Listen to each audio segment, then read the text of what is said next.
당신 말고 다른 남자도 있었잖아. 한서연은 손에 들린 접시를 그대로 놓쳐버릴 뻔했다. 쨍그랑 하고 깨지는 소리는 없었지만 그 소리는 그녀의 심장 안에서 울렸다. 30년이었다. 20살에 만나 20살의 열정을, 25에 만나 결혼을, 그리고 30이 넘어 아이를 낳고 마침내 55의 나이가 되도록 그녀의 삶은 오직 이 남자, 이강민을 중심으로 돌아갔다. 그런데 지금 그는 밥을 먹다 말고 숟가락을 탁 하고 내려놓으며 말했다.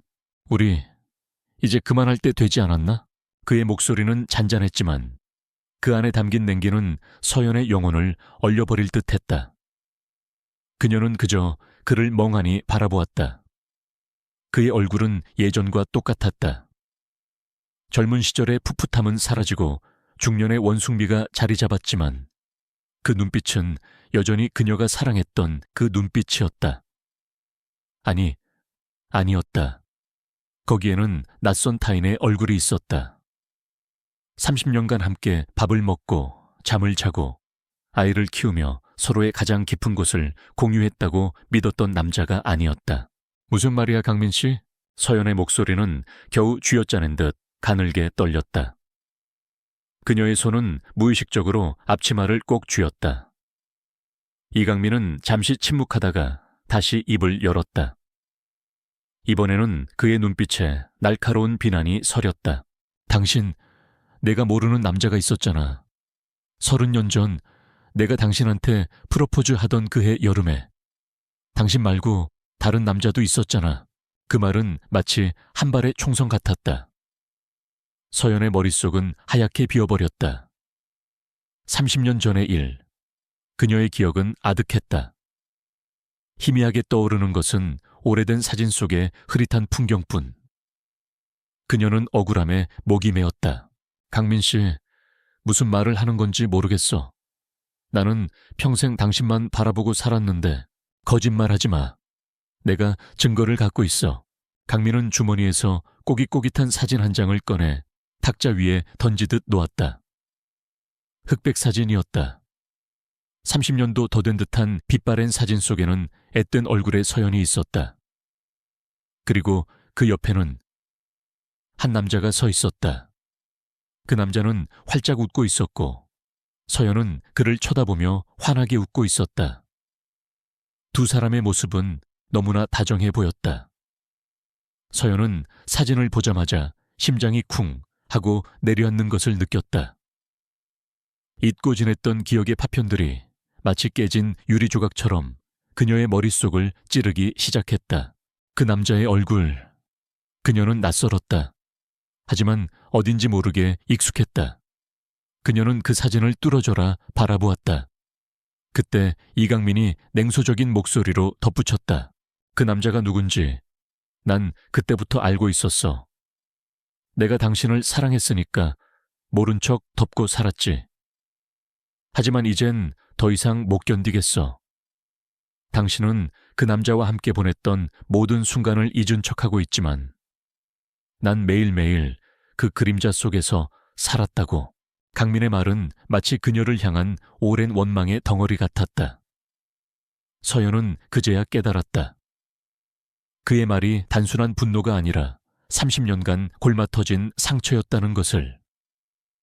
그녀는 사진을 든 채로 떨리는 손을 멈출 수 없었다. 억울함보다는 혼란스러움이 더 컸다. 정말 그녀에게 다른 남자가 있었던가? 그때였다. 현관문이 열리며 이들의 하나뿐인 아들 이지훈이 들어왔다. 지훈은 늘 그랬듯 무심한 표정으로 넥타이를 느슨하게 풀며 식탁으로 걸어왔다. 그의 날카로운 턱선과 차가운 눈빛은 아버지인 이강민을 똑 닮아 있었다. 지훈은 식탁 위 사진을 보고는 묘한 표정을 지었다. 무슨 일이에요, 두 분? 아니다. 아무것도 아니야. 강민은 사진을 재빨리 집어넣었다. 하지만 서연의 눈에는 이미 맺힌 눈물이 보였다. 지훈은 그들의 묘한 기류를 감지했다. 또 싸우셨어요. 어머니, 제발 좀 아버지한테 잘하세요. 아버지가 얼마나 힘든지 아세요? 지훈의 말은 서연의 가슴에 비수처럼 박혔다. 평생을 남편과 아들을 위해 헌신하며 살았다고 믿었는데 아들의 눈에는 그녀가 남편을 힘들게 하는 무능한 아내로 비치고 있었던 것이다. 그녀는 아들마저 자신을 이해해주지 못한다는 사실에 큰 좌절감을 느꼈다. 지훈아, 엄마는 됐어요. 식사하세요. 전 먼저 올라갈게요. 지훈은 차갑게 등을 돌려 자기 방으로 올라가 버렸다. 서연은 그의 뒷모습을 멍하니 바라보았다. 그리고 다시 눈물을 참으며 남편을 보았다. 강민 씨, 당신이 오해하고 있는 것 같아. 나는 정말 기억이 잘 안 나요. 그때 무슨 일이 있었는지 그 기억이 안 난다는 말 자체가 얼마나 잔인한지 알아. 나는 그날 이후로 당신의 그 웃음을 다시 보지 못했어. 당신은 그 남자를 잊었겠지만 난 30년 동안 그 사진 속 당신의 얼굴을 잊지 못하고 살았다고. 강민은 격앙된 목소리로 말했다. 그의 눈에는 분노와 함께 깊은 슬픔이 서려 있었다. 서연은 그제야 그가 단순히 이혼을 요구하는 것이 아니라 30년간 짊어져온 마음의 짐을 쏟아내고 있다는 것을 알았다. 그럼 왜 이제 와서 말하는 건데? 왜 30년이나 참고 산 건데? 당신이 아니었으니까. 당신이 아니라고 믿고 싶었으니까. 그리고 당신이 우리 아들을 낳았으니까. 하지만 이젠 정말 한계야. 나 혼자만의 사랑으로 유지하는 결혼 생활은 더 이상 의미가 없어. 그의 말은 서연의 가슴에 못을 박았다. 그녀의 삶은 송두리째 흔들렸다. 결혼 생활 30년이 한순간에 부정당하는 느낌이었다. 그녀의 헌신과 희생은 그에게 아무런 의미도 없었던 것일까? 그녀는 식탁에 놓인 반찬들을 멍하니 바라보았다. 그가 좋아하는 반찬, 아들이 좋아하는 반찬. 그들이 맛있게 먹는 모습을 보며 행복을 느꼈던 지난 날들이 마치 한 조각의 연극처럼 허무하게 느껴졌다. 그날 밤 서연은 잠을 이루지 못했다. 30년 전의 기억을 되짚어보려 애썼지만 머릿속은 온통 뿌연 안개 속 같았다. 사진 속 남자의 얼굴은 선명해지지 않았고 그와 함께 보냈던 시간은 그녀의 기억 속에 존재하지 않았다.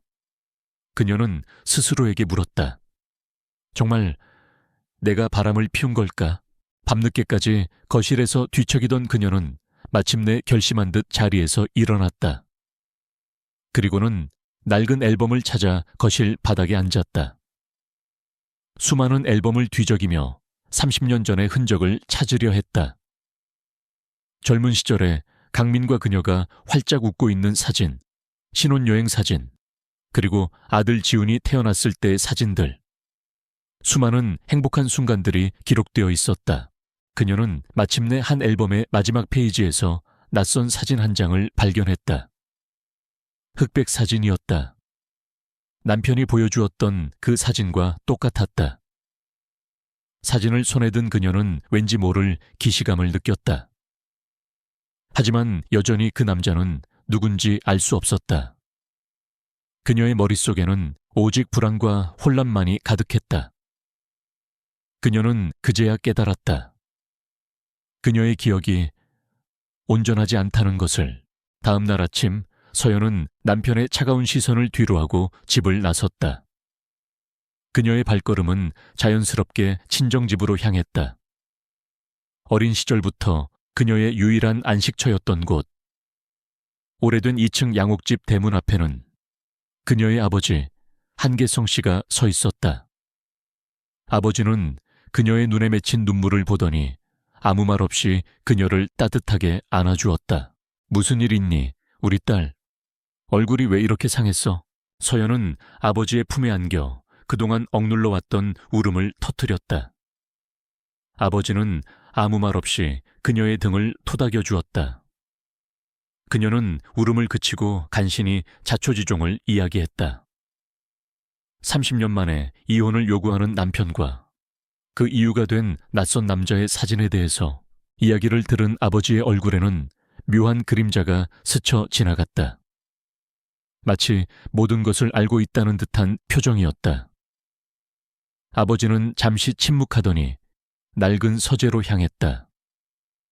서재의 가장 깊숙한 곳, 먼지가 수북이 쌓인 궤짝을 조심스럽게 열었다. 그리고는 그 안에서 낡은 서류철 하나와 함께 한 뭉치의 서류를 꺼내 서연에게 건넸다. 서연아, 이게 그때 그 일에 대한 모든 것이다. 아빠는 언젠가 너에게 이 모든 것을 이야기해야 할 날이 올 거라고 생각했어. 내 남편이 그 사진을 꺼냈다면 이제 더 이상 숨길 필요가 없겠구나. 서연은 떨리는 손으로 아버지가 건넨 서류 뭉치를 받았다. 낡고 바랜 종이들이 가득했다. 그리고 그 맨 위에는 그녀가 남편에게 받았던 그 흑백 사진과 똑같은 사진이 있었다. 하지만 한 가지 다른 점이 있었다. 사진 뒤편에 잉크로 쓰인 희미한 글씨. 1995년 8월, 서연과 태준, 우리들의 여름. 서연은 그 이름에 다시 한번 심장이 내려앉는 것을 느꼈다. 태준, 잊고 지냈던 혹은 잊어야만 했던 이름이었다. 아바, 이게 무슨 자세한 이야기는 저녁에 하자꾸나. 우선은 이 서류들을 읽어보렴. 아버지는 더 이상 말을 아꼈다. 서연은 아버지를 뒤로 하고 낡은 소파에 앉았다. 그리고는 떨리는 손으로 서류를 한 장 한 장 넘기기 시작했다. 첫 번째 서류는 오래된 병원 진단서였다. 심각한 기억 상실증, 일시적 퇴행성 기억 소실. 그녀는 그 글자를 읽자마자 몸이 굳어버렸다. 기억 상실증? 그녀가 그때 그녀의 눈에 들어온 것은 또 다른 서류였다. 오래된 형사사건 기록. 1995년 8월 한강대교 교통사고 사망사건. 그리고 그 사건 기록의 피해자 이름 옆에 낯선 이름이 적혀 있었다. 민태준. 서연은 그 이름을 보는 순간 마치 누군가 망치로 머리를 내리친 듯한 충격을 받았다. 민태준. 사진 속 그 남자. 그는 죽었다. 서연은 숨을 쉴 수가 없었다. 그녀의 머릿속에서는 마치 거대한 퍼즐 조각이 맞춰지듯 파편화되었던 기억들이 한데 모이기 시작했다. 30년 전 그녀는 교통사고를 당했다. 그리고 그 사고로 인해 기억을 잃었다. 그녀의 기억은 그해 여름을 통째로 지워버렸다. 그리고 그 사고로 죽은 남자가 민태준이었다. 서류들을 넘길수록 그녀의 혼란은 더욱 깊어졌다. 병원 기록, 경찰 조사 기록, 그리고 오래된 공사 계약서와 설계 도면까지. 설계 도면에는 꿈의 마을이라는 글씨가 쓰여 있었고 그 옆에는 민태준이라는 서명이 선명했다. 그리고 그 아래 후원자 한계성이라는 글씨가 작게 적혀 있었다. 서연은 서류 뭉치를 품에 안은 채 흐느꼈다. 그녀가 잃어버린 기억 속에는 단지 낯선 남자와의 추억만이 있는 것이 아니었다. 한 남자와의 행복했던 추억, 그리고 그 남자의 꿈, 그리고 그 모든 것을 앗아간 비극적인 사고가 있었다. 그녀는 이제야 남편 이강민이 왜 30년 동안 그토록 괴로워했는지 알 것 같았다. 그는 그녀가 잊은 진실을, 그녀가 아닌 다른 남자와 함께했던 과거를 알고 있었던 것이다. 그리고 그 진실을 묻고 그녀를 지키려 했던 아버지의 깊은 사랑도 깨달았다. 서연은 자리에서 일어나 거울 속 자신의 모습을 바라보았다. 30년이라는 세월의 흔적이 고스란히 담겨 있었다. 하지만 그보다 더 깊은 것은 그녀의 눈빛 안에 자리 잡은 혼란과 슬픔, 그리고 억눌려 있던 분노였다. 그녀의 기억이 지워진 것에는 분명한 이유가 있었다. 그리고 그 이유가 과연 단순한 사고였을까? 아니면 누군가에 의해 의도된 것이었을까? 그녀는 낡은 서류철을 꼭 쥐었다. 이 서류들은 단순한 과거의 기록이 아니었다. 그것은 그녀가 잃어버린 30년의 퍼즐 조각이었고 그녀의 삶을 뒤흔든 거대한 비밀의 시작이었다. 서연은 마침내 결심했다. 이제 더 더 이상 숨지 않을 것이다. 30년 전의 진실을, 그리고 그녀의 기억을 되찾기 위해 그녀는 이제 스스로 걸어 나갈 것이다. 그리고 그 시작은 바로 사진 속 민태준이라는 남자를 찾는 것이었다. 비록 그가 이미 이 세상 사람이 아니더라도 그녀는 그의 흔적을, 그의 꿈을, 그리고 그를 둘러싼 모든 진실을 파헤쳐야만 했다. 그녀의 삶과 그녀의 가족, 그리고 이 모든 비극의 시작을 이해하기 위해서 오래된 편지와 잊힌 여름, 서연은 아버지의 서재에서 나와 낡은 소파에 앉았다. 손에 든 서류 뭉치는 단순한 종이가 아니었다. 그것은 30년이라는 세월의 무게를 짊어진 그녀의 잃어버린 과거 그 자체였다. 그녀는 다시 한번 민태준이라는 이름이 적힌 서류를 읽어 내려갔다. 경찰 기록에는 그가 1995년 8월 15일 한강대교 위에서 발생한 트럭과의 충돌 사고로 사망했다고 기록되어 있었다. 사고 당시 현장에는 그와 함께 탑승했던 다른 차량이 있었지만 운전자는 충격으로 인해 기억을 잃었고 그 후 병원 기록과 함께 사건은 단순 교통사고로 종결되었다고 적혀 있었다. 그 다른 차량의 운전자가 바로 그녀, 한서연이었다. 서연은 서류들을 보며 자신의 머릿속을 헤집었다. 30년 전 이강민의 프로포즈를 받기 직전의 그 해 여름. 그녀는 미대에 다니는 평범한 학생이었다.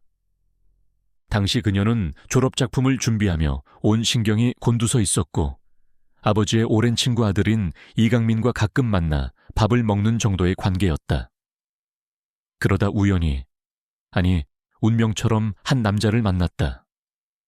그녀는 희미하게 기억했다. 한강공원에서 그림을 그리다 넘어질 뻔한 그녀를 붙잡아 주었던 남자.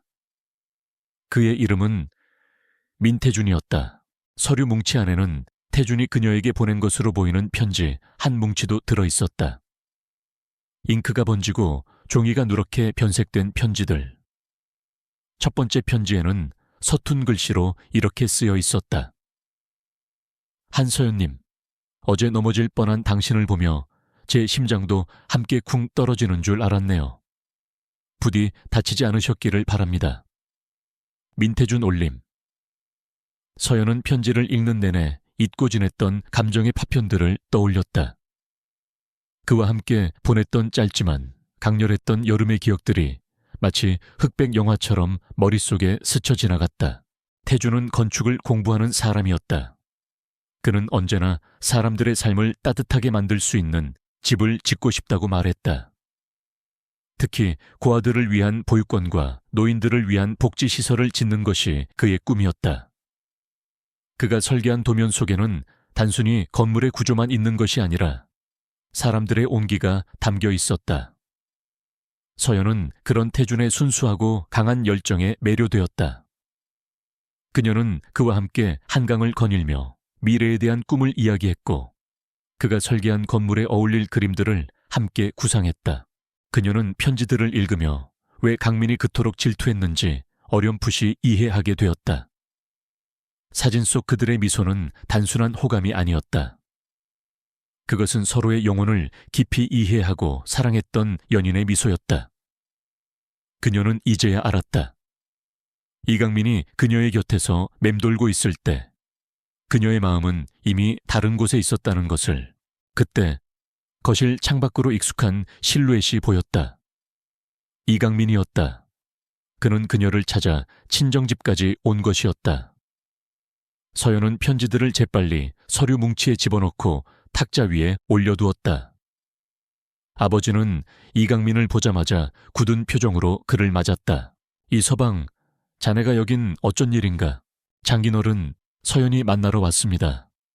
저희 문제인데 서연이 혼자 여기 와 있을 수는 없지 않습니까? 강민의 목소리는 차가웠다. 그의 눈은 서연을 향해 있었다. 서연은 그 눈빛 속에서 복잡한 감정을 읽었다. 분노, 질투, 그리고 후회. 서연은 아버지에게 시선을 돌렸다. 아버지는 고개를 끄덕이며 말했다. 서연아, 강민이하고 이야기 좀 하려무나.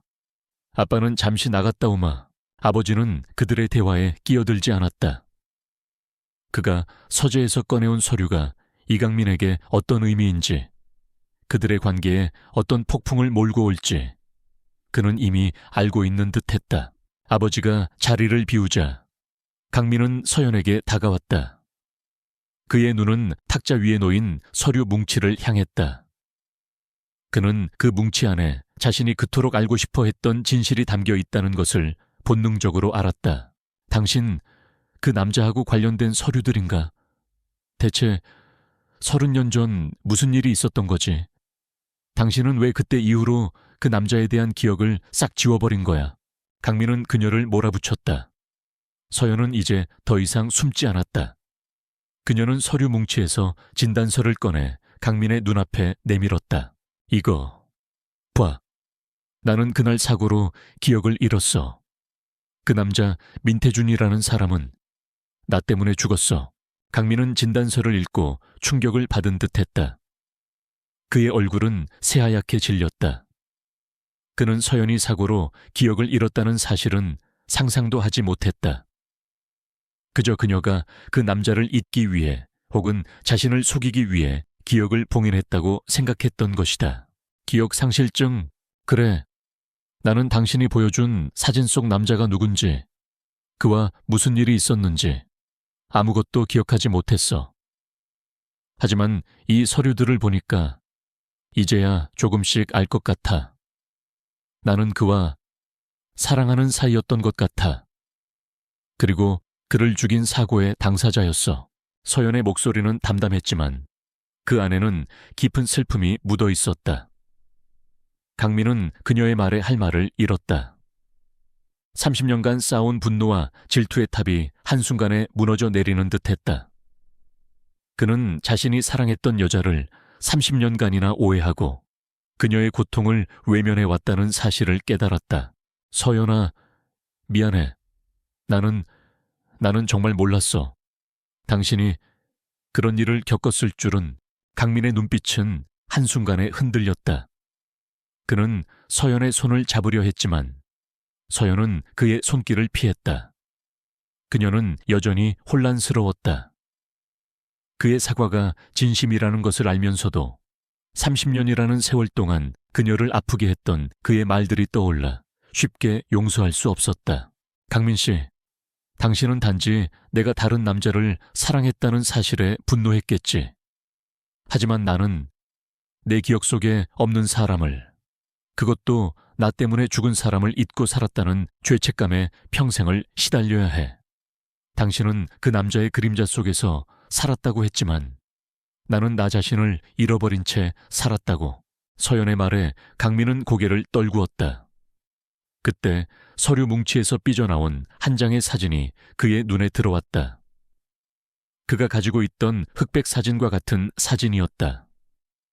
하지만 이 사진은 더 선명했고 뒤에는 잉크로 쓰인 글씨가 보였다. 1995년 8월, 서연과 태준, 우리들의 여름. 강민은 그 글씨를 읽고 눈물이 왈칵 쏟아져 내리는 것을 느꼈다. 그는 서연의 기억 속에 존재하지 않는 남자, 민태준이 그녀의 삶에서 얼마나 큰 존재였는지, 그리고 그녀의 기억 상실이 얼마나 큰 비극이었는지 이제야 비로소 깨달았다. 서연은 강민이 서류들을 보는 동안 잠시 숨을 고르기 위해 창가로 다가갔다. 그때 밖에서 한 남자의 목소리가 들려왔다. 혹시 한서연 씨 계십니까? 낯선 목소리였다. 서연은 창밖을 내다보았다. 중년의 한 남자가 서 있었다. 그는 그녀를 향해 고개를 숙였다. 저는 이강민 씨의 오랜 친구 김상호라고 합니다. 예전에 서연 씨도 몇 번 만난 적이 있을 겁니다. 김상호. 서연은 그 이름을 듣고 묘한 기시감을 느꼈다. 30년 전 그녀의 기억이 멈춘 그 시점에 이강민의 주변에 있었던 사람들 중 한 명이었다. 그는 강민과 함께 건축회사에서 일하고 있었다. 강민은 김상호의 등장에 당황한 듯 보였다. 상호야, 네가 여긴 왜? 강민아, 나한테 할 말 없냐? 네가 그렇게 서연 씨한테 이혼하자고 난리인데 내가 가만히 있을 수는 없지.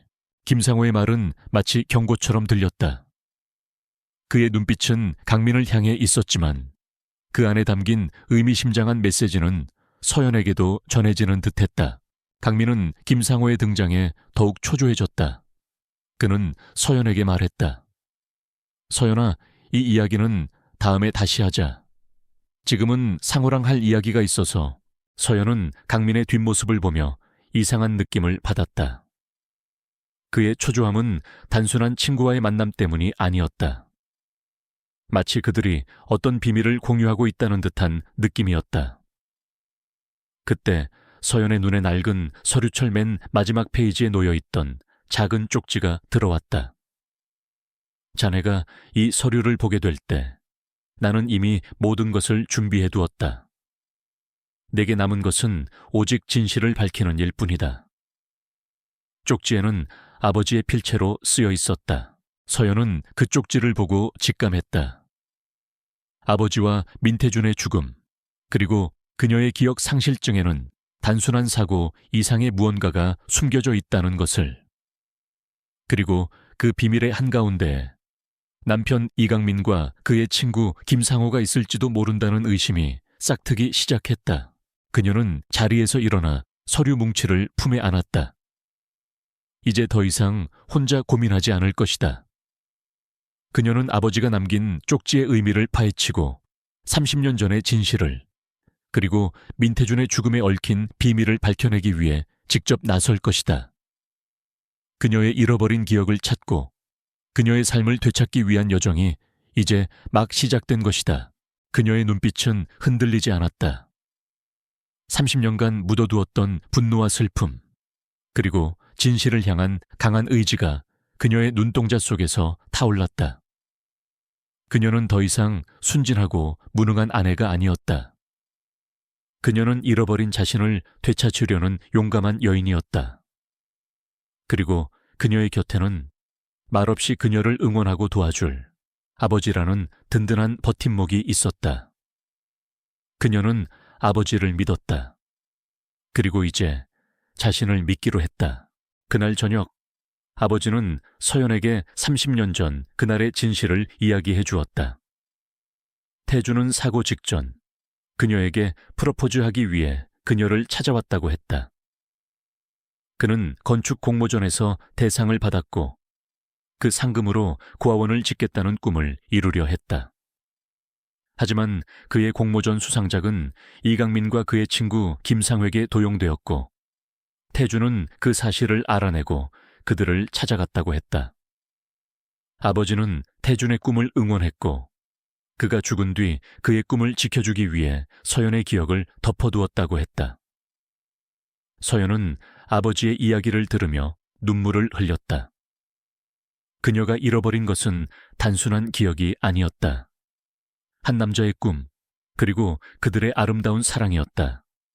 그리고 그 모든 것을 앗아간 것이 그녀의 남편이었다는 사실에 그녀는 고통스러워했다.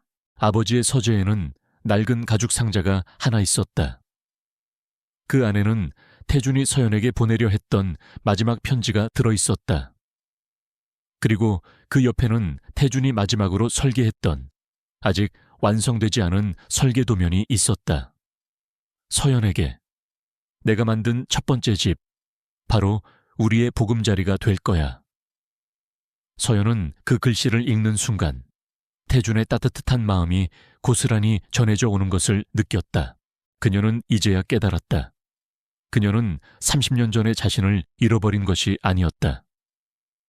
그녀의 삶은 30년간 잃어버린 기억 속의 남자와 그의 꿈을 지키기 위한 아버지의 희생과 노력으로 지켜져 왔던 것이다. 그리고 이제 그녀가 그 모든 진실을 밝혀야 할 때가 온 것이다. 그녀는 아버지를 끌어안았다. 그녀의 눈빛은 확고해졌다.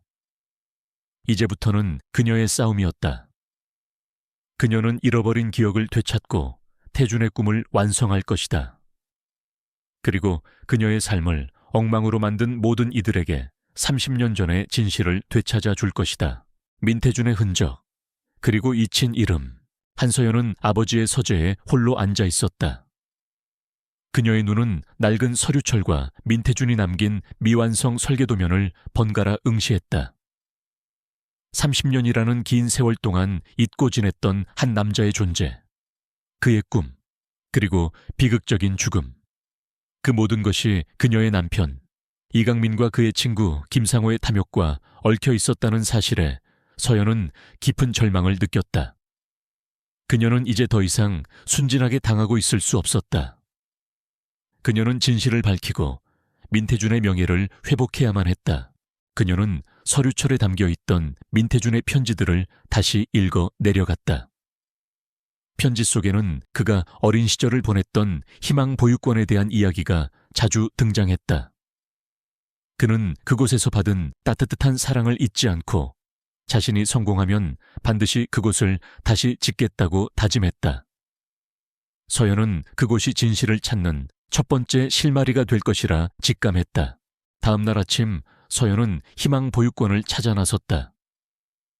30년이라는 세월이 흘렀지만 그녀의 기억 속 희미한 지도는 그녀를 정확한 장소로 이끌었다. 낡고 허름한 건물 앞에 도착한 그녀는 깊은 한숨을 내쉬었다. 시간이 멈춘 듯한 그곳에서 한 노인 한 명이 뜰을 정리하고 있었다. 그녀는 조심스럽게 노인에게 다가갔다. 안녕하세요. 혹시 여기 민태준이라는 아이를 기억하십니까? 서연의 질문에 노인은 그녀를 빤히 쳐다보았다. 노인의 눈은 마치 모든 것을 꿰뚫어 보는 듯했다. 민태준, 아타준이. 노인은 희미한 미소를 지으며 고개를 끄덕였다. 그녀의 이름은 김순자, 희망보육원의 원장이었다. 순자 원장은 그녀를 사무실로 안내했다. 벽에는 낡은 사진들이 가득했다. 아이들의 해맑은 웃음이 담긴 사진들 사이에서 서연은 앳된 얼굴의 민태준을 발견했다. 그의 눈빛은 사진 속에서도 강한 의지와 따뜻함을 동시에 담고 있었다. 태준이는 정말 특별한 아이였어요. 똑똑하고 착하고 무엇보다 꿈이 컸죠. 자기보다 더 어려운 사람들을 돕고 싶어 했어요. 늘 사람들의 삶을 바꾸는 집을 짓고 싶다고 했었죠. 그런데 어느 날 갑자기 사라졌어요. 소식도 없이. 순자 원장의 말에 서연은 눈물이 핑 돌았다. 그녀는 태준의 죽음에 대해 그리고 그녀의 잃어버린 기억에 대해 차마 이야기할 수 없었다. 대신 그녀는 다른 것을 물었다. 혹시 태준이에게 다른 가족은 없었나요? 형제나 아니면 혹시 개를 키웠었나요? 순자 원장은 잠시 생각에 잠기더니 고개를 끄덕였다. 형제는 없었어요. 하지만 개는 있었죠. 작은 하얀 강아지였는데 태준이가 아주 아꼈어요. 이름이 태호였던가? 늘 태준이 그림자처럼 따라다니곤 했죠. 그런데 태준이가 사라진 뒤 그 강아지도 슬피 울며 며칠을 배회하다가 보육원을 떠나버렸어요. 서연은 가슴이 철렁 내려앉는 것을 느꼈다. 태호, 태준에게. 그녀는 아버지의 서재에서 발견했던 서류철 마지막에 작은 글씨로 쓰여있던 메모를 떠올렸다. 서연아, 잃어버린 기억을 찾는 데 도움이 될지도 모른다. 태준이의 개, 태호를 찾아보렴. 아버지는 태호가 그녀의 기억을 되찾는 중요한 열쇠가 될 것이라고 믿고 있었던 것이다.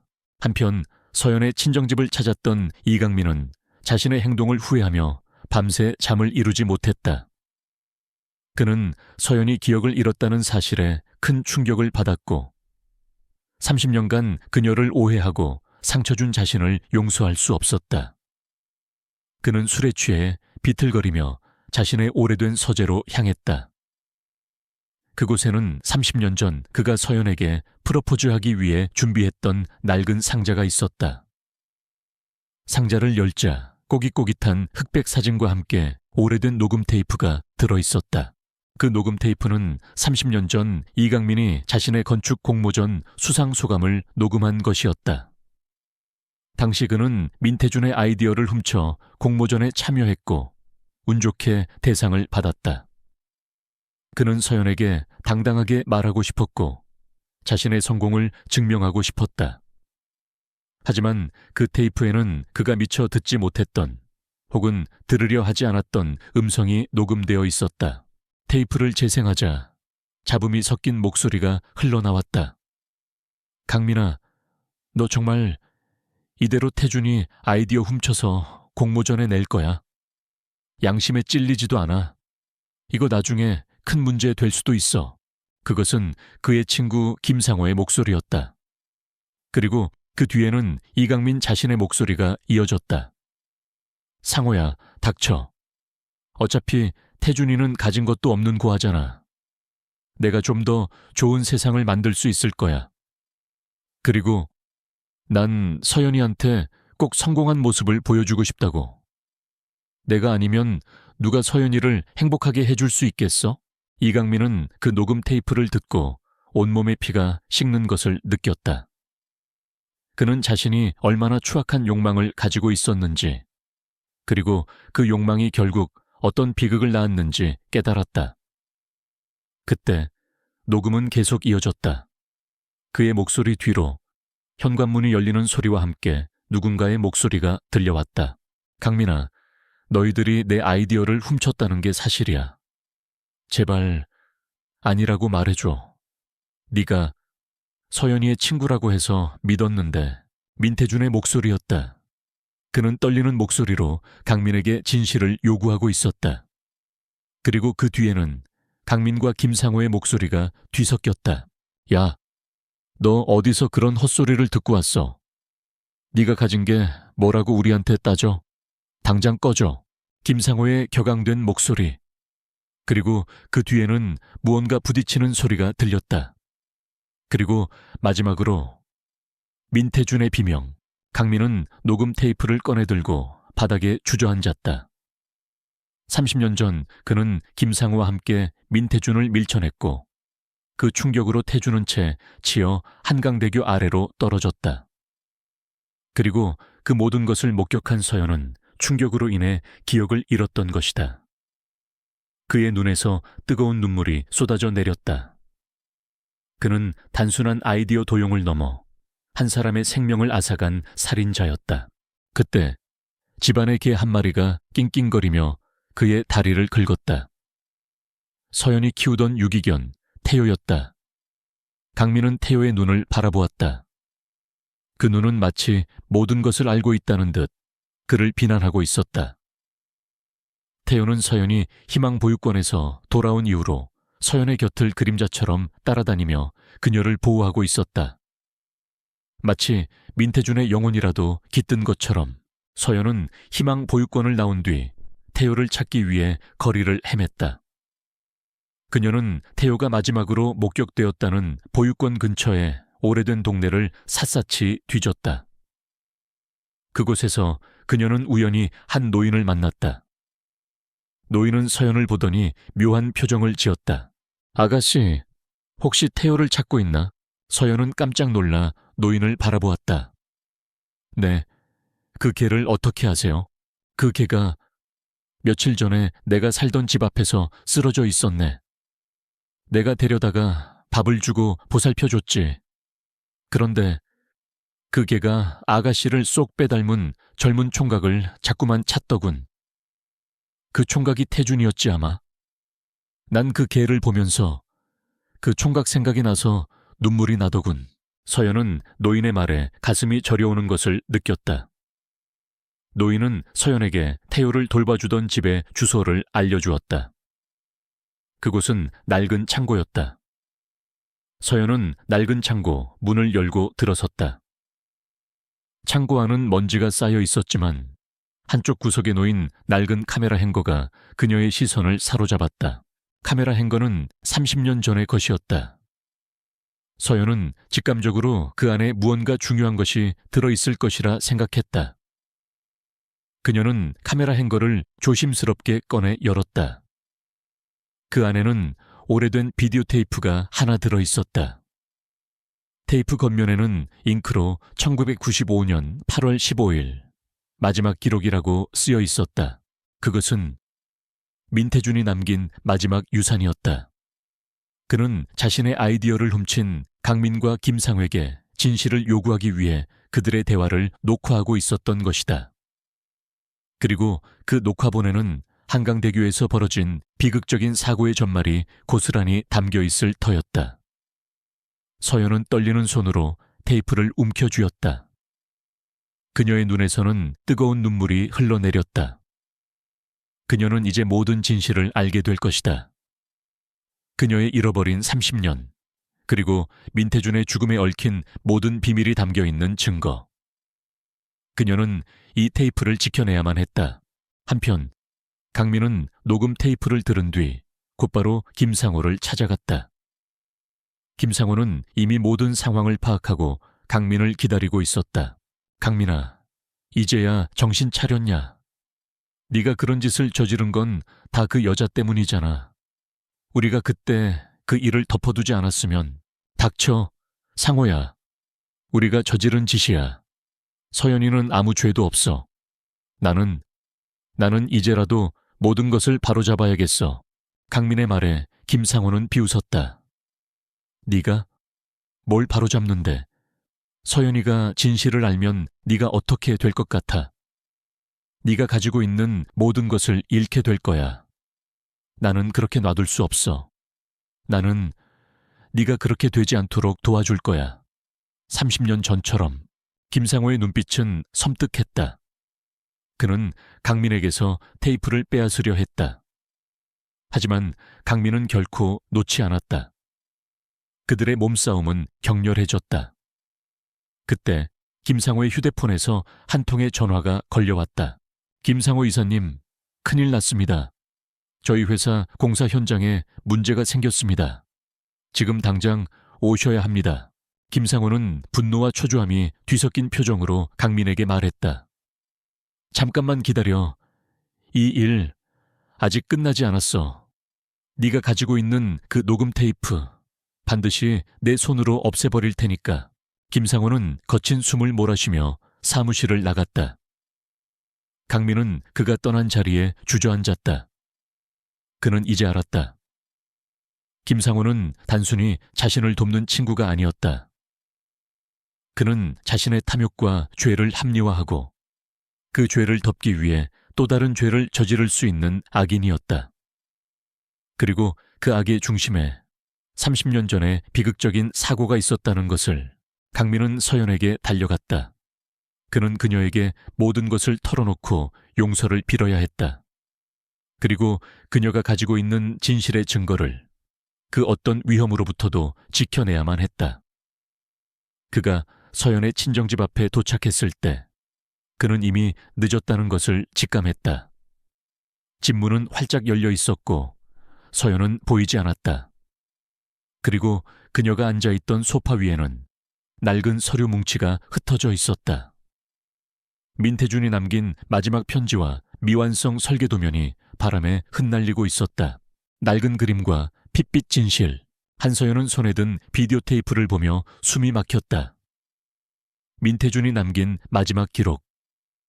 그녀는 이것이 단순한 비디오가 아니라 그녀가 잃어버린 30년과 민태준의 비극적인 죽음에 얽힌 모든 진실을 담고 있는 판도라의 상자라는 것을 직감했다.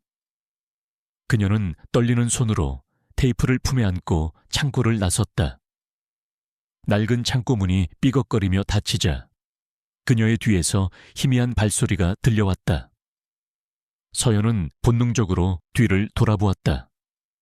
어둠 속에서 누군가의 실루엣이 그녀를 향해 다가오고 있었다. 김상호였다. 한서연 씨, 아주 귀한 걸 찾았나 보네요. 김상호의 목소리는 섬뜩할 정도로 차분했다. 그의 눈빛은 서연이 든 비디오 테이프를 향하고 있었다. 서연은 몸을 굳혔다. 그녀는 이제야 알았다. 이 모든 일의 배후에는 이강민뿐만 아니라 김상호라는 거대한 그림자가 드리워져 있다는 것을. 이게 뭔지 알고 계시는군요. 물론이죠. 30년 전 우리가 함께 묻어버렸던 진실이거든요. 그런데 그걸 이제 와서 왜 다시 꺼내려는 겁니까? 조용히 남편과 이혼하고 살면 될 것을 김상호는 서연에게 다가오며 말했다. 그의 손은 이미 비디오 테이프를 향해 뻗어 있었다. 그때였다. 컹컹 하는 소리와 함께 한 마리의 하얀 개가 김상호의 다리를 물었다. 태호였다. 태호는 김상호를 향해 으르렁거렸다. 이디오레온 개가. 김상호는 태호를 발로 차려 했지만 태호는 재빠르게 그의 발길질을 피하며 서연의 앞을 가로막았다. 태호의 눈빛은 마치 서연을 지키려는 수호신 같았다. 서연은 태호의 용감함에 눈물이 핑 돌았다. 그녀는 태호를 품에 안고 김상호에게 말했다. 이 아이는 민태준 씨의 개였습니다. 당신은 이 아이마저 죽이려고 했군요. 김상호의 얼굴은 창백하게 질렸다. 그는 태호를 보자마자 30년 전의 끔찍한 기억이 떠오르는 듯했다. 30년 전 그날 민태준이 차에 치여 한강으로 떨어졌을 때 태호는 그 광경을 모두 목격하고 있었다. 그리고 태호는 그들의 죄를 알고 있는 유일한 증인이었다. 헤어소리 하지 마. 당장 그 테이프 내놔. 김상호는 비명을 지르며 서연에게 달려들었다. 그때 어디선가 나타난 한 남자, 서연의 아들 이지훈이 김상호를 막아섰다. 김 이사님, 지금 뭐 하시는 겁니까? 어머니한테서 떨어지세요. 지훈은 김상호를 밀쳐내고 서연을 보호했다. 그의 눈빛은 차갑게 빛나고 있었다. 지훈은 방금 전 아버지 이강민에게서 모든 진실을 들은 뒤였다. 그는 아버지의 죄를, 그리고 김상호가 벌인 모든 악행을 알게 되었다. 그는 믿었던 아버지가 살인자였고 존경했던 어머니가 피해자였다는 사실에 큰 충격을 받았다. 지훈아, 네가 어떻게 여기에? 서연은 아들의 등장에 놀랐다. 지훈은 서연에게 말했다. 어머니, 이제 다 알았어요. 아버지가, 그리고 김 이사가 무슨 짓을 했는지. 김상호는 이지훈의 등장에 당황한 듯 보였다. 지훈아, 그게 아니야. 내 어머니가 우리를 오해하고 있는 거야. 저 테이프, 저건 조작된 거라고. 닥치세요. 조작된 건 당신들의 거짓말이야. 지훈은 김상호의 말을 가로막았다. 그의 목소리에는 분노가 서려 있었다. 지훈은 서연의 손을 잡고 그녀를 이끌었다. 어머니, 제가 지켜드릴게요. 이제 그 테이프 우리가 함께 보아요. 그들은 서연의 친정집으로 돌아왔다. 아버지는 그들을 따뜻하게 맞이했다. 아버지는 지훈이 모든 것을 알게 되었다는 것을 직감했다. 아버지는 비디오 플레이어를 꺼내 테이프를 재생했다. 서연과 지훈, 그리고 아버지는 긴장된 표정으로 화면을 지켜보았다. 화면 속에는 30년 전의 풍경이 펼쳐졌다.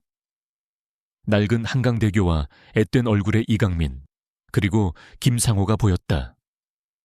그리고 그들의 앞에는 민태준이 서 있었다. 민태준은 손에 설계도면을 든 채 격앙된 목소리로 말했다. 강민아, 어떻게 이럴 수가 있어. 네가 내 아이디어를 훔쳐서 공모전에 나갈 수 있어. 이게 내 꿈이라고. 닥쳐. 내까짓 게 무슨 꿈이야. 가진 것도 없는 구아가. 김상호의 비웃음. 그리고 이어지는 이강민의 목소리. 태준아, 미안하지만 이건 내 거야. 내 꿈은 이제부터 내 꿈이 될 거야. 그리고 서연이도 이제부터 내 여자야. 그때 민태준은 이강민에게 달려들었다. 둘의 몸싸움이 시작되었다. 그때 김상호가 민태준의 등 뒤에서 그를 강하게 밀쳤다. 민태준은 그대로 균형을 잃고 난간 밖으로 떨어졌다. 그리고 그 순간 한 대의 트럭이 그들을 향해 달려왔다. 트럭은 민태준이 떨어지는 순간을 아슬아슬하게 비켜갔지만 그 충격으로 트럭은 방향을 틀었고 그 뒤를 따라오던 서연의 차와 충돌했다.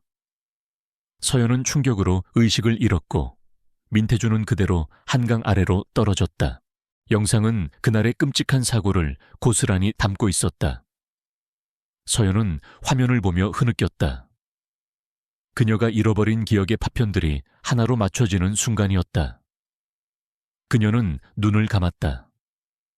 그녀가 사고로 인해 잃어버린 기억 속에는 그녀가 사랑했던 한 남자, 그리고 그 남자의 꿈과 함께 한 가족의 탐욕과 비겁함이 숨겨져 있었다.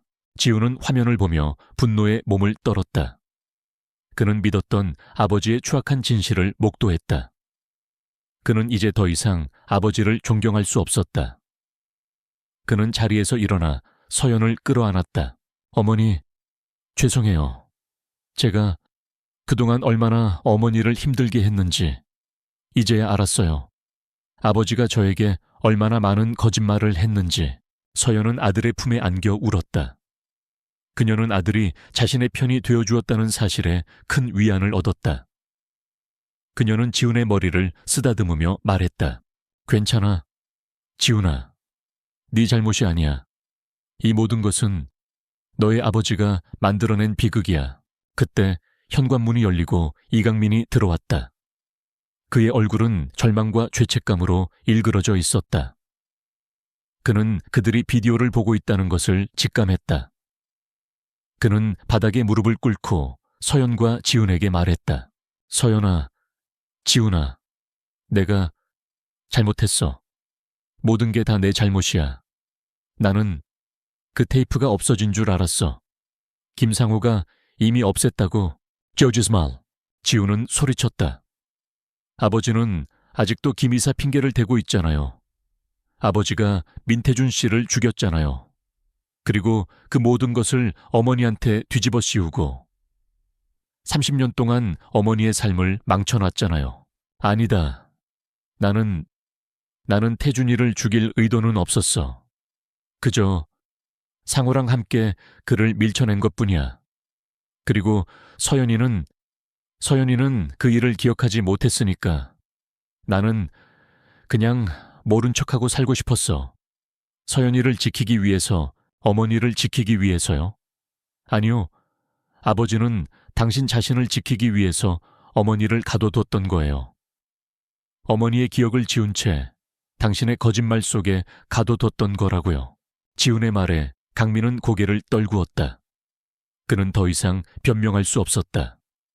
그의 모든 거짓말과 탐욕이 한순간에 드러나는 순간이었다. 그는 서연에게 다가갔다. 서연아, 제발 나를 용서해줘. 나는 정말 당신을 사랑했어. 그래서 그랬던 거야. 나는 당신이 기억을 잃었으니까 그 모든 것을 잊고 나와 행복하게 살 수 있을 줄 알았어. 그래서 그 모든 서류들을 아버지에게 숨겨달라고 부탁했던 거야. 강민의 말에 서연은 깜짝 놀랐다. 강민 씨, 당신이 아빠에게 부탁했다고? 강민은 고개를 끄덕였다. 그래, 내가 장인어른에게 부탁했어. 내가 가진 모든 것을 걸고 부탁했어. 서연이의 기억을 지켜달라고. 나는 서연이를 너무 사랑해서 그녀가 그 모든 진실을 알고 고통스러워하는 것을 볼 수 없었어. 그래서 그랬던 거야. 서연은 혼란스러웠다. 그녀의 아버지가 그 모든 서류를 가지고 있었던 것은 그녀를 지키기 위한 것이 아니었다.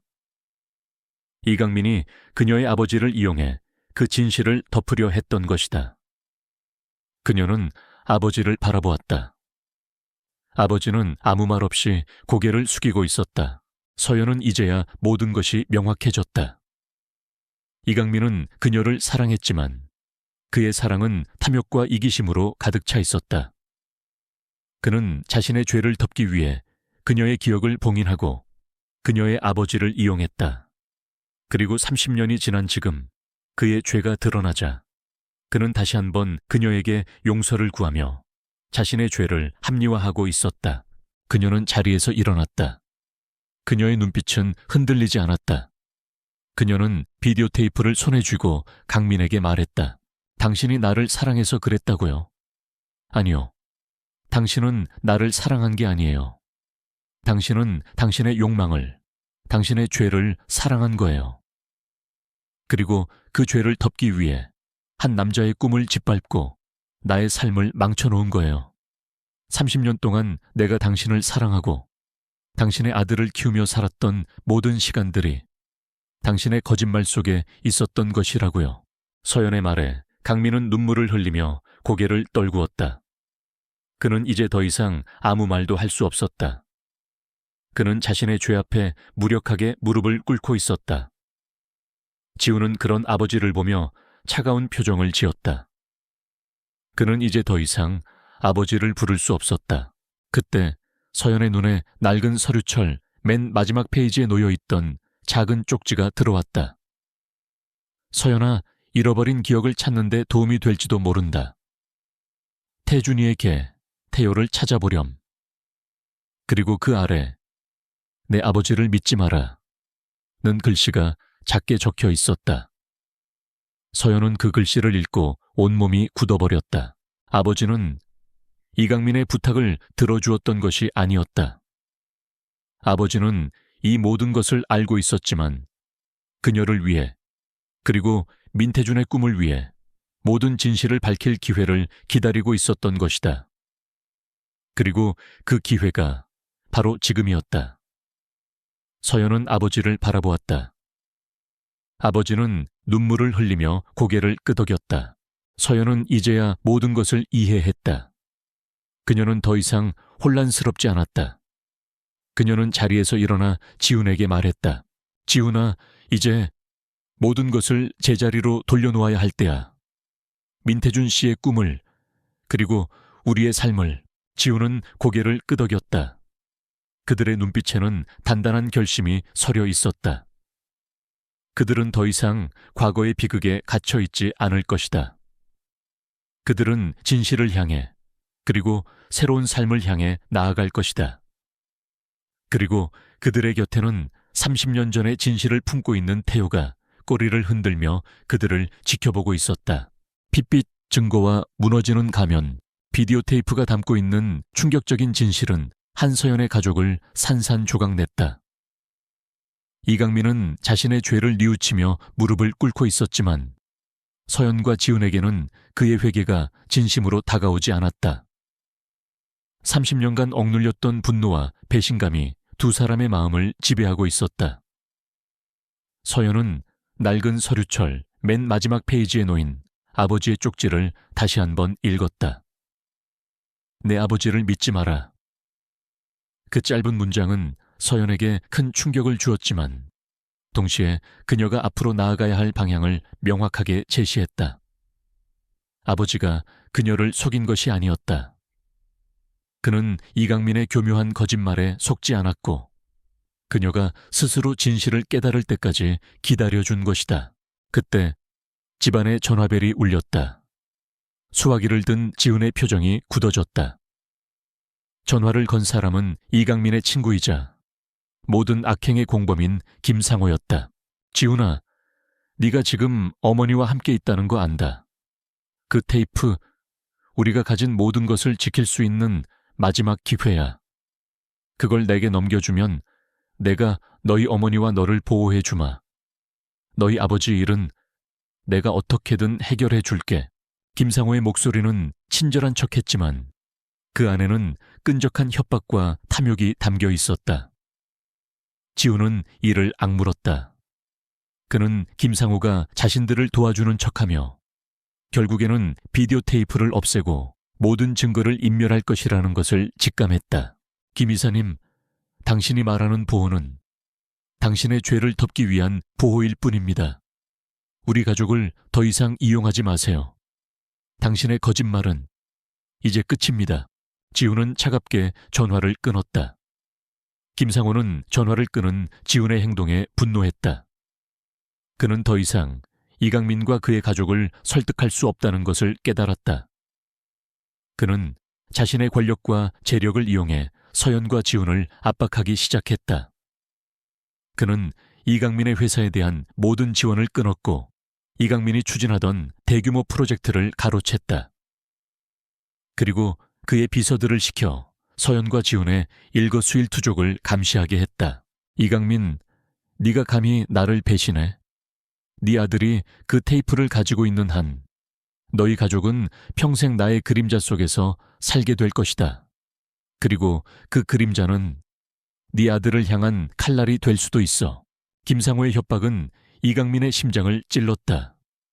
그는 자신의 잘못으로 인해 아들과 아내가 위험에 처했다는 사실에 깊은 절망을 느꼈다. 그는 김상호에게 무릎을 꿇고 빌었다. 하지만 김상호는 이미 돌아올 수 없는 강을 건넜다. 한편 서연과 지우는 김상호의 압박에 굴하지 않았다. 서연은 민태준이 남긴 설계도면을 지훈에게 보여주었다. 지훈은 설계도면을 보고 깜짝 놀랐다. 어머니, 이건 단순한 설계도면이 아니에요. 이건 혁신적인 건축 기술이 적용된 꿈의 마을 프로젝트예요. 당시로서는 상상도 할 수 없는 기술들이 담겨 있어요. 아버지가 이 아이디어를 훔쳐서 공모전에 나갔다니. 지훈은 민태준의 천재성에 감탄하며 그의 꿈을 완성시키고 싶다는 강한 열망을 느꼈다. 그는 서연에게 말했다. 어머니, 우리 이 설계도면대로 건물을 지어요. 민태준 씨의 꿈을 우리가 완성시켜 드려요. 지훈아, 하지만 우리가 어떻게 할 수 있어요. 저는 건축을 전공했고 아버지 회사에서 쌓은 경험이 있어요. 그리고 무엇보다 이 설계도면에는 민태준 씨의 영혼이 담겨 있잖아요. 제가 그의 꿈을 이어받아 볼게요. 그리고 이걸 완성하는 것이 우리에게 진정한 용서가 될 거예요. 서연은 아들의 말에 눈물을 흘렸다. 그녀는 지훈의 눈빛에서 민태준의 따뜻한 열정을 보았다. 그때 집안의 개, 태호가 낑낑거리며 그들의 발에 얼굴을 비볐다. 마치 그들의 결심을 응원하는 듯했다. 태호는 서연이 희망보육원에서 돌아온 이후로 서연의 곁을 떠나지 않았다.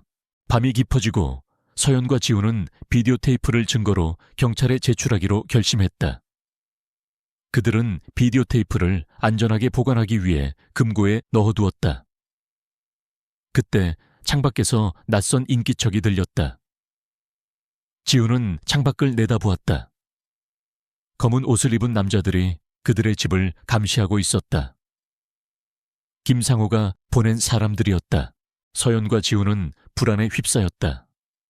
김상호는 이제 물리적인 위협까지 가하고 있었다. 그때 지훈의 휴대폰으로 한 통의 문자가 왔다. 아들아, 김상호가 너희를 노리고 있다. 내가 모든 것을 바로잡겠다. 내일 아침 한강대교로 와라.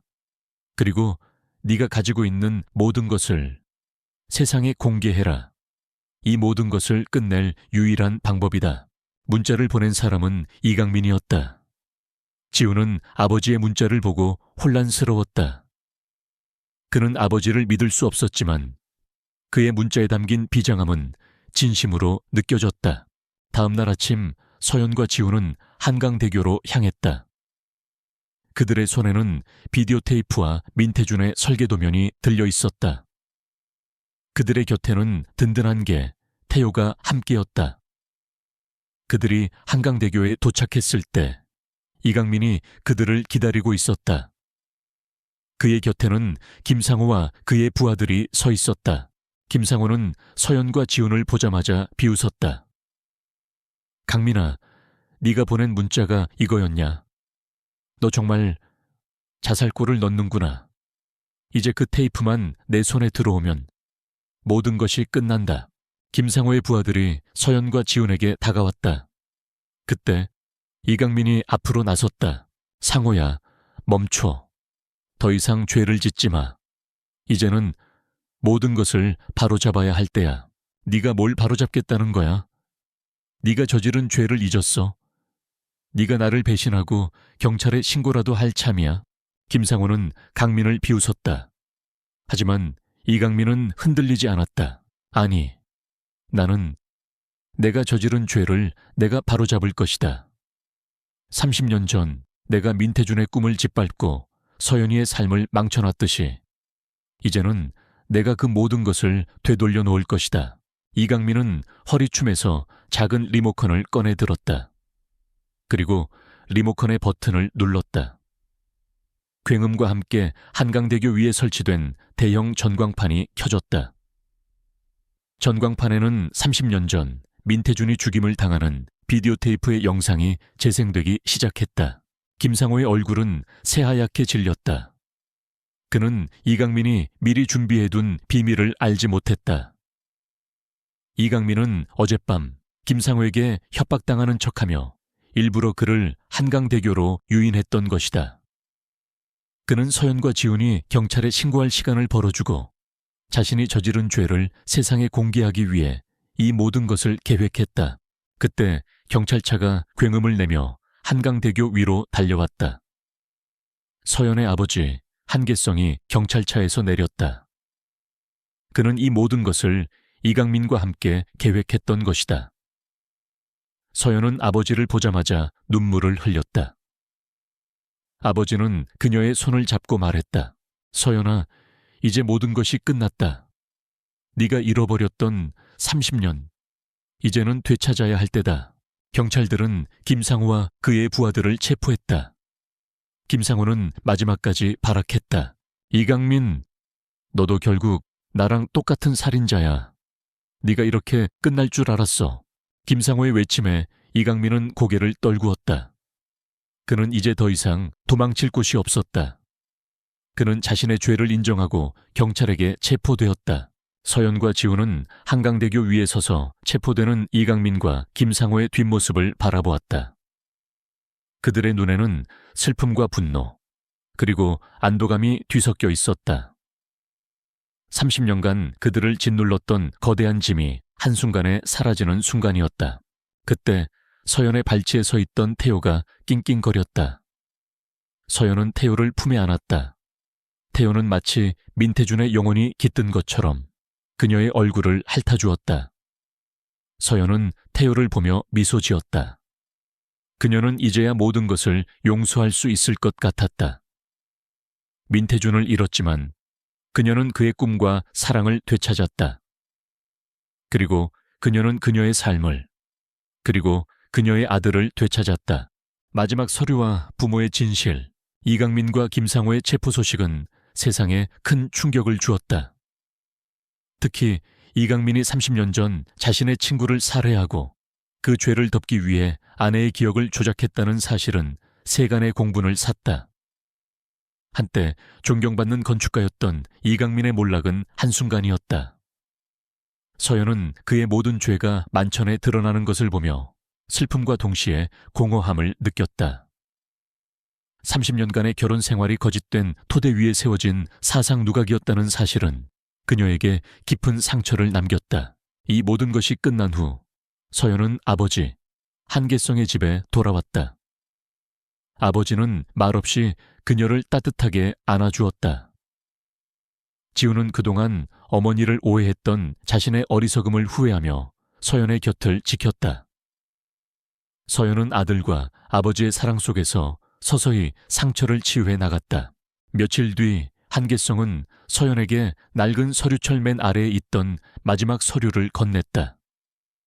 그것은 봉투에 담겨 있었고 겉면에는 서연아, 이 서류는 네가 모든 진실을 알게 된 후에 보렴이라고 쓰여 있었다. 서연은 조심스럽게 봉투를 열었다. 그 안에는 오래된 사진 한 장과 함께 한 통의 편지가 들어 있었다. 사진 속에는 서연의 젊은 시절, 이강민과 함께 찍은 사진이 담겨 있었다. 그리고 그 사진 뒤에는 희미한 잉크로 이강민과 서연, 그리고 라는 글씨가 쓰여 있었다. 그리고라는 단어 뒤의 글씨는 알아볼 수 없을 정도로 지워져 있었다. 그때 서연의 눈에 편지가 들어왔다. 편지는 한계성이 쓴 것이었다. 사랑하는 서연아, 이제 모든 것을 이야기해 줄 때가 된 것 같구나. 사실 내가 너에게 모든 진실을 숨겼던 것은 이강민을 위해서도 민태준을 위해서도 아니었단다. 그것은 오직 너를 위해서였어. 그리고 우리 지훈이를 위해서였고. 서연은 편지를 읽는 순간 온몸에 소름이 돋는 것을 느꼈다. 지훈이, 아버지가 왜 지훈이를 언급하는 것일까? 그녀는 떨리는 손으로 편지를 계속 읽었다. 30년 전 너는 민태준과의 사이에서 아이를 가졌단다. 너는 그 사실을 알고 무척 기뻐했지. 하지만 너는 사고로 기억을 잃었고 그와 동시에 아이를 잃을 뻔한 위기에 처했어. 이강민은 그 사실을 알고 너를 지키기 위해 너와 아이를 책임지겠다고 나섰다. 나는 그의 진심을 믿었고 무엇보다 너와 태준이의 아이를 지키기 위해 그에게 모든 것을 맡기기로 했단다. 서연아, 우리 지훈이는 내 아들이자 민태준의 아들이란다. 서연은 편지를 읽는 순간 심장이 멎는 듯한 충격을 받았다. 지훈이가 이강민의 아들이 아니라고? 민태준의 아이라고? 그녀는 믿을 수 없었다. 그녀의 삶은 또 한 번 거대한 소용돌이 속으로 빨려 들어가는 듯했다. 그녀는 편지와 함께 들어있던 서류 뭉치를 뒤적였다. 그 안에는 지훈이의 출생 증명서와 함께 오래된 유전자 검사 서류가 들어있었다. 친자관계 불일치, 이강민과 이지훈, 그리고 친자관계 일치, 민태준과 이지훈. 서연은 그 글자를 읽고 주저앉았다. 그녀가 30년간 잃어버린 기억 속에는 민태준과의 사랑뿐만 아니라 그 사랑의 결실인 아들 지훈이의 존재까지 숨겨져 있었던 것이다. 이강민은 그녀를 사랑해서 그리고 아들을 지키기 위해 그 모든 거짓말을 했던 것이다. 아버지는 그런 이강민의 진심을 믿고 그녀의 기억을 덮어두고 모든 것을 지켜주었던 것이다. 그녀는 눈물을 흘리며 아들을 바라보았다. 지훈은 그녀의 슬픔을 눈치채고 그녀에게 다가왔다. 어머니, 무슨 일 있어요? 왜 울어요? 서연은 아무 말도 할 수 없었다. 그녀는 그저 지훈이를 끌어안고 펑펑 울었다. 그녀의 눈에서는 기쁨과 슬픔, 그리고 혼란이 뒤섞인 눈물이 쏟아져 내렸다. 그녀는 지훈이를 낳았지만 그녀는 지훈이가 누구의 아들인지 모르고 살았던 것이다. 지훈은 서연의 품에 안겨 어리둥절해했다. 그때 한계성은 지훈에게 서류철을 건넸다. 지훈아, 이제 네가 모든 진실을 알 때가 된 것 같구나. 지훈은 서류철을 읽고 충격을 받았다. 그는 자신이 이강민의 아들이 아니라는 사실을 믿을 수 없었다. 그의 삶은 송두리째 흔들렸다. 그는 자신을 낳아준 어머니, 그리고 친아버지인 민태준의 존재를 알게 되었다. 그는 믿었던 아버지, 이강민의 배신에 분노했지만 동시에 자신을 키워준 이강민에 대한 복잡한 감정을 느꼈다. 할아버지, 이게 정말이에요. 제가 민태준 씨의 아들이라고요? 한계성은 고개를 끄덕였다. 그래, 지훈아. 너는 네 아버지 민태준의 꿈을 이어받아야 할 아이란다. 그리고 네 어머니가 너를 얼마나 사랑했는지, 네 아버지 민태준이 너를 얼마나 사랑했는지 이제는 알게 될 것이다. 지훈은 눈물을 흘리며 서연을 바라보았다. 그는 그동안 어머니를 오해하고 그녀를 차갑게 대했던 자신의 행동을 후회했다. 그는 이제야 어머니의 삶이 얼마나 고통스러웠는지, 그리고 그녀가 얼마나 많은 것을 희생하며 자신을 키워왔는지 알게 되었다. 어머니, 제가 죄송해요. 제가 어머니를 괜찮아, 지훈아. 네 잘못이 아니야. 이 모든 것은 내가 선택한 삶이었어. 서연은 아들의 손을 잡고 눈물을 닦아주었다. 그녀는 이제야 모든 것을 이해했다. 그녀의 잃어버린 기억은 그녀의 삶을 지키기 위한 아버지의 희생과 이강민의 사랑, 그리고 그녀의 아들 지훈이를 지키기 위한 모든 이들의 노력으로 만들어진 것이었다. 그녀는 더 이상 과거에 갇혀있지 않을 것이다. 그녀는 아들과 함께, 그리고 민태준의 꿈과 함께 새로운 삶을 시작할 것이다. 그때 집안의 개, 태효가 낑낑거리며 지훈의 다리를 핥아주었다. 지훈은 태효의 눈을 바라보았다. 태효의 눈빛은 따뜻하고 슬펐다. 지훈은 태효의 눈을 통해 단 한 번도 만난 적 없는 친아버지 민태준의 모습을 본 듯한 기시감을 느꼈다. 태효는 마치 민태준의 영혼이 깃든 것처럼 지훈을 따뜻하게 위로해 주었다. 지훈은 자리에서 일어나 서연에게 말했다. 어머니, 우리 아버지가 남긴 설계도면 완성해요. 민태준 씨의 꿈을 우리가 이뤄드려요. 서연은 아들의 말에 미소 지었다. 그녀는 이제 더 이상 망설이지 않았다. 그녀는 민태준의 설계도면을 펼쳐들었다. 그리고 그 설계도면 위에는 그녀의 손으로 그린 한 점의 그림이 있었다. 30년 전 그녀가 민태준과 함께 구상했던 꿈의 마을의 모습이었다. 그녀는 이제야 알았다. 그녀가 잃어버린 기억 속에는 그녀의 재능과 그녀의 꿈, 그리고 그녀가 사랑했던 모든 것이 담겨 있었다는 것을. 지훈은 이강민이 남긴 모든 유산을 포기했다. 그는 이강민의 재산과 명예 대신 친아버지인 민태준의 꿈을 이어받기로 했다. 그는 서연과 함께 민태준의 설계도면을 들고 건축회사를 설립했다. 회사 이름은 태효였다. 태준의 꿈, 그리고 서연의 잃어버린 기억을 상징하는 이름이었다. 한편 교도소에 수감된 이강민은 서연에게 한 통의 편지를 보냈다. 편지 속에는 그가 서연에게 바치는 마지막 사랑의 고백이 담겨 있었다. 서연아, 내가 얼마나 어리석었는지 이제야 알았다. 나는 너를 사랑했지만 내 사랑은 탐욕과 이기심으로 가득 차 있었어. 하지만 지훈이를 낳고 그 아이를 키우며 나는 진심으로 행복했어. 그 아이가 내 아들이 아니라는 것을 알면서도 나는 그 아이를 내 아들로 키우고 싶었어. 서연아, 나는 너와 지훈이를 사랑했어. 그것만큼은 진심이었어. 서연은 편지를 읽고 눈물을 흘렸다. 그녀는 이강민의 죄를 용서할 수는 없었지만 그의 사랑만큼은 진심이었다는 것을 믿기로 했다. 그녀는 그에게 마지막 편지를 보냈다. 강민 씨, 당신의 죄는 결코 용서받을 수 없을 것입니다. 하지만 당신이 우리 지훈이를 사랑했던 마음만큼은 진심이었다는 것을 믿습니다. 우리 지훈이는 당신의 사랑 속에서 훌륭한 사람으로 성장할 것입니다. 당신에게 마지막으로 고맙다는 말을 전합니다. 우리 지훈이를 사랑해 주어서, 그리고 지켜주어서. 서연은 편지를 쓰고 나서 마음의 평화를 되찾았다. 그녀는 이제 더 이상 과거의 그림자 속에서 살지 않을 것이다. 그녀는 아들 지훈이와 함께, 그리고 민태준의 꿈과 함께 새로운 삶을 시작할 것이다. 그녀는 자신의 삶을 되찾았고 잃어버린 기억 속의 사랑과 꿈을 다시 찾아냈다.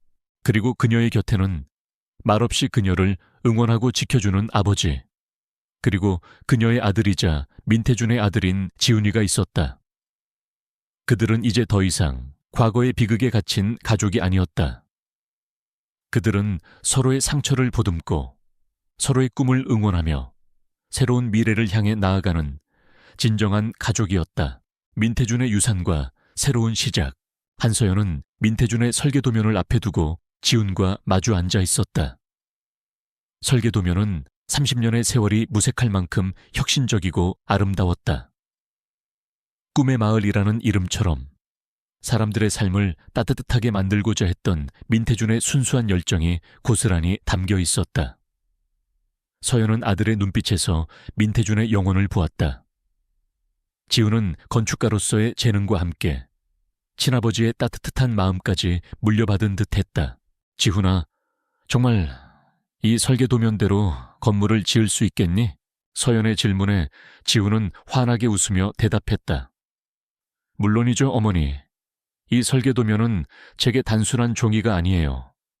이건 제 아버지의 꿈이고 저의 미래예요. 제가 반드시 완성시킬 거예요. 지훈은 이강민의 회사에서 일했던 경험과 건축에 대한 깊은 지식을 활용해 꿈의 마을 프로젝트를 구체화하기 시작했다. 그는 민태준의 설계도면을 현대적인 기술과 접목시켰고, 서연은 30년 전 자신이 구상했던 벽화와 조각품 아이디어를 더했다. 그들의 작업은 마치 민태준의 영혼이 그들과 함께하는 듯 순조롭게 진행되었다. 한편 교도소에 수감된 이강민은 서연이 보낸 편지를 읽고 깊은 후회에 잠겼다. 서연의 마지막 편지는 그에게 죄를 용서하라는 말이 아니었다.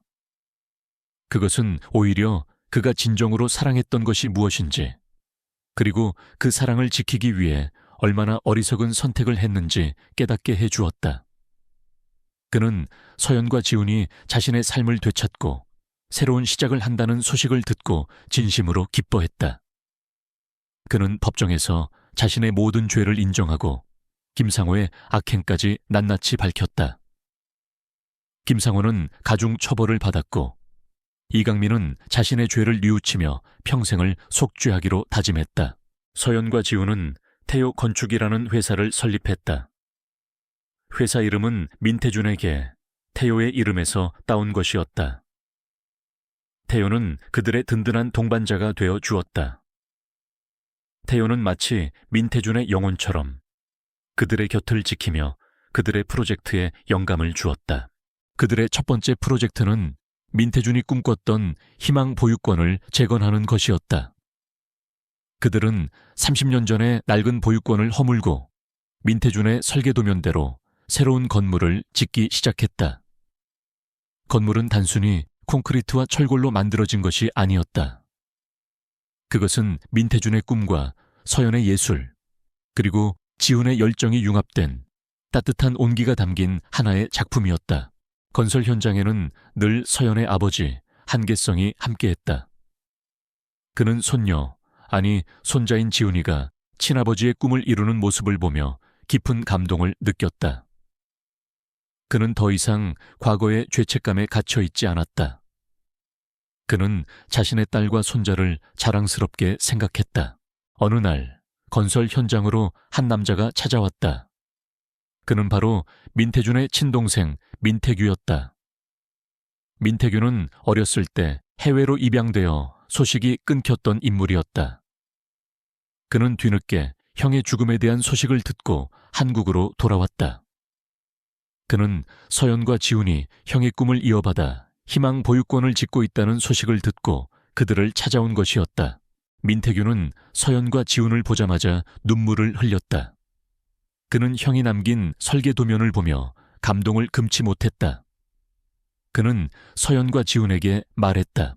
형이 이렇게 훌륭한 사람을 만났고 이렇게 훌륭한 아들을 두었다니 정말 감사합니다. 저는 형을 잃었지만 형의 꿈과 사랑은 이렇게 살아 숨쉬고 있네요. 제가 이 프로젝트에 함께하고 싶습니다. 민태규는 해외에서 성공한 건축가였다. 그는 형의 꿈을 완성시키기 위해 자신의 모든 것을 걸고 태요 건축에 합류했다. 그들은 서로의 상처를 보듬고 서로의 꿈을 응원하며 한 가족처럼 희망 보유권을 지어 나갔다. 마침내 희망 보유권이 완공되었다. 보유권 건물은 민태준이 꿈꾸던 대로 따뜻하고 아름다웠다. 건물 외벽에는 서연이 직접 그린 벽화가 그려져 있었고, 보유권 마당에는 태요가 뛰어놀 수 있는 넓은 잔디밭이 있었다. 보유권의 아이들은 새로운 보금자리에서 해맑게 웃으며 뛰어놀았다. 중공식이 열리던 날, 많은 사람들이 모였다. 서연은 지훈과 함께 단상에 섰다. 서연은 사람들에게 말했다. 30년 전 저는 제 인생의 전부를 잃을 뻔했습니다. 하지만 저는 오늘 제 인생의 가장 소중한 것을 되찾았습니다. 사랑하는 아들과 함께, 그리고 사랑하는 사람의 꿈과 함께 새로운 삶을 시작하게 되었습니다. 지훈은 어머니의 말에 눈물을 흘렸다. 그는 사람들에게 민태준의 꿈을 이야기하고 그 꿈을 완성시키기 위해 얼마나 많은 사람들이 노력했는지 이야기했다. 그는 마지막으로 이렇게 말했다. 저에게는 두 분의 아버지가 있습니다. 한 분은 저에게 삶을 선물해 주신 민태준이라는 아버지이고, 또 한 분은 저에게 사랑을 가르쳐 주신 이강민이라는 아버지입니다. 저는 두 분의 사랑과 희생 속에서 성장했습니다. 저는 이제 이 모든 것을 잃지 않고 제 아버지들의 꿈을 이어받아 더 나은 세상을 만드는데 기여하겠습니다. 지훈의 말에 많은 사람들이 박수를 보냈다. 서연은 그런 아들이 자랑스러웠다. 그녀는 이제 더 이상 과거의 그림자 속에서 살지 않을 것이다. 그녀는 아들과 함께, 그리고 민태준의 꿈과 함께 새로운 미래를 향해 나아갈 것이다. 그녀의 곁에는 아버지, 그리고 아들, 그리고 민태준의 친동생인 민태규가 서 있었다.